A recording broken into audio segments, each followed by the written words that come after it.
கடைசியா ஒருத்தர் கேட்டிருந்தாரு. அதான் டிஎம்கே ஜெயிச்சிருவாங்கன்னு கான்பிடென்டா இருக்கீங்கல்ல, பின்ன என்ன கொத்தூஸ்? அஜித் சொல்லாததை சொன்ன மாதிரியும் பழைய எஸ்டிஆர் வீடியோ எல்லாம் போட்டு ஸ்கேம் பண்ணிட்டு இருக்கீங்க அப்படின்னு சொல்லி ஒருத்தர் கேட்டிருந்தாரு. எஸ், இதை போன வீடியோலயே நம்ம எக்ஸ்போஸ் பண்ணியிருந்தோம். பார்க்காத டிபி டூப்ஸ் அதை பார்த்துருங்க. விஜய்க்கு ஓட்டு போடுறவன் எல்லாம் தற்கொலையா, 1000 2000க்கு ஓட்டு போடுறவன் எல்லாம் பகுத்தறிவாளனா? என்னடா இது நியாயமே இல்லாத விஷயமா இருக்கு அப்படின்னு சொல்லி ஒருத்தர் கேள்வி கேட்டிருந்தாரு. நல்லா இருக்கு. எலெக்ஷனுக்கு பிறகு இதெல்லாம் கேள்வி கேட்கறதும் நிறைய மக்களை மறுபடியும் சிந்திக்க வைப்பதும் அப்படிங்கறதெல்லாம் இருக்கு பாருங்க. விசில் புரட்சியா விஜய் புரட்சியா அப்படின்னு சொல்லி கேட்டிருக்காங்க. நான் சொன்ன மாதிரி ஒவ்வொரு வருடத்திலும் எவ்வளவு வாக்குப்பதிவுகள் நடந்திருக்கு அப்படிங்கிற ஒரு அட்டவணை. அந்த அட்டவணையில 2026 மிகப்பெரிய ஒரு மாற்றமாக வந்திருக்கு அப்படின்னு சொல்லலாம்.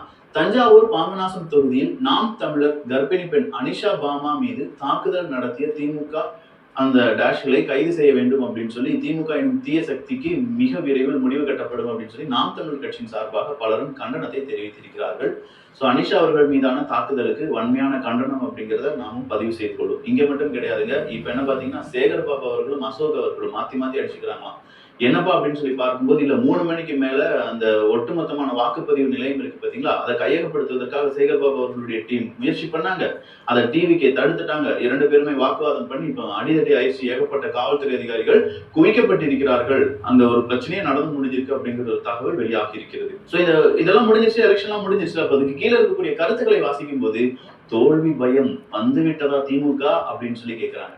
தோல்வி பயத்துல என்ன வேணாலும் செய்வாங்க, கொஞ்சம் கேர்ஃபுல்லா இருங்க அப்படிங்கிறது பலருடைய அந்த கமெண்ட்ஸ்ல இருந்து என்னால பார்க்க முடிந்தது. பார்க்கலாம். இதெல்லாம் இன்னொரு 10 தினங்கள் ரிசல்ட்டே வந்துட போதே. ரிசல்ட்ல என்ன நடக்குதோ, மக்கள் என்ன மாதிரியான தீர்ப்பு கொடுத்திருக்காங்களோ அதன்படி இங்கே எல்லாமே மாறும், எல்லாமே அப்படியே இருக்கும். பட் இந்த ரிசல்ட்டுக்கு பிறகு என்னென்ன நடக்கும் அப்படிங்கிறதுக்கான ப்ரிடிக்ஷன்லாம் இருக்கு. அதையும் நான் சொல்லிடுறேன். அதுபடிதான் நடக்க போகுது. அது என்ன அப்படிங்கிறதெல்லாம் வரக்கூடிய ஒரு 10 தினங்கள் இருக்குல்ல, அரசியல் சதுரங்க வீடியோஸ்ல பார்த்துடலாம். நான் முதலே சொன்ன